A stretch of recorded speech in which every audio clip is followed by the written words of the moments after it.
দপ্তরে আছেন তারাই আপনাদের নথিভুক্তিকরণ করতে পারবেন, মানে প্রসেসটা করতে পারবে এবং সেটা আমাদের গ্রাম পঞ্চায়েত বন্ধ হয়ে যাওয়া তাঁত শিল্পকে পুনরায় চালু করতে সহায়তা প্রদান শ্রমজীবী মানুষের।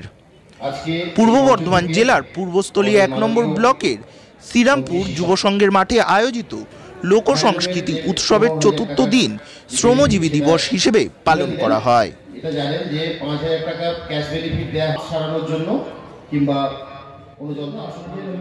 এদিন অনুষ্ঠানে ভার্চুয়ালি যোগ দেন রাজ্যের শ্রমমন্ত্রী মলয় ঘটক। উপস্থিত ছিলেন মন্ত্রী স্বপন দেবনাথ, মেলা কমিটির সম্পাদক দিলীপ মল্লিক, বিডিও সঞ্জয় সেনাপতি, হ্যান্ডলুম আধিকারিক রঞ্জিত মাইতি সহ বিশিষ্টজনেরা।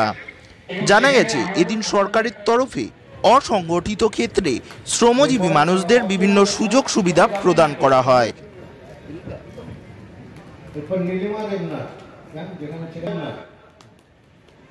পশ্চিমবঙ্গ সরকারের তরফে 10 জন শ্রমিকের ডেথ বেনিফিট প্রদান করা হয়, 5 জনের পেনশন চালু করা হয়। মঞ্চ থেকে আমাদের মাননীয় মন্ত্রী শিশু হ্যান্ডলুমের যে 15,000 টাকা কোন দিবস পালিত হলো আর কি হলো? চতুর্থ দিনে আজকে শ্রমজীবী দিবস হিসাবে চিহ্নিত ছিল। মাননীয় মন্ত্রী স্বপন দেবনাথ মহাশয়ের উদ্যোগে মেলা আপনারা জানেন। তা আজকে অসংগঠিত ক্ষেত্রে যারা শ্রমিক, বিশেষ করে তাঁত শ্রমিক, নির্মাণ শ্রমিক, কেউ ফুটপাতের হকার থেকে শুরু করে বিভিন্ন ধরনের তারা এখানে জমায়েত হয়েছিলেন। পশ্চিমবঙ্গ সরকারের শ্রম দপ্তর আমাদের পূর্বস্থলী 1 নম্বর ব্লকের পক্ষ থেকে ডেথ বেনিফিট দেওয়া হলো 10 জনকে। ফাইনাল পেমেন্ট যারা 55 টাকা করে জমা হয় তাদের 10 জনকে দেওয়া হয়েছে এবং পেনশন স্কিম চালু হয়েছে মোট 5 জনের। এছাড়াও যে আমাদের রাজ্য সরকার ঘোষণা করেছেন যে দুস্থ তাঁত শ্রমিক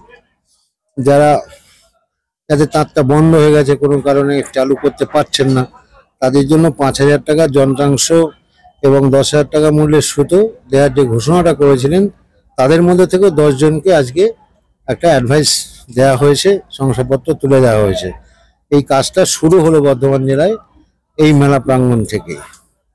সুবিধা পাবে এই যে দেওয়া হলো সুবিধা, তারা যে তারটা বন্ধ হয়ে গেছে তারটা রিপেয়ার করতে পারবে এবং সুতোটা পেলে তারটা চালু করতে পারবে এবং তার চালু করবার পর তার উৎপাদিত যে বস্ত্রটা সেটা প্রয়োজনে তারা তন্তুজের সঙ্গে যোগাযোগ করে তাদের উৎপাদিত পণ্যটা তন্তুজকে সরাসরি বিক্রি করতে পারবে।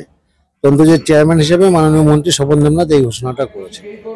এছাড়া জেলার বন্ধ হয়ে যাওয়া তাঁত শিল্পকে পুনরুজ্জীবিত করতে তন্তুজের পক্ষ থেকে দুস্থ তাঁত শ্রমিকদের যন্ত্রাংশ কেনার জন্য 5,000 ও সুতো কেনার জন্য 10,000 টাকা আর্থিক সহায়তা প্রদান করা হয়।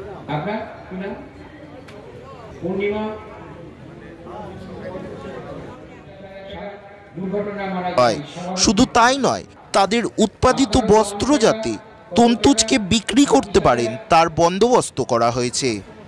ব্যুরো রিপোর্ট, কলমের দুনিয়া। সেটা তুলে দিলেন।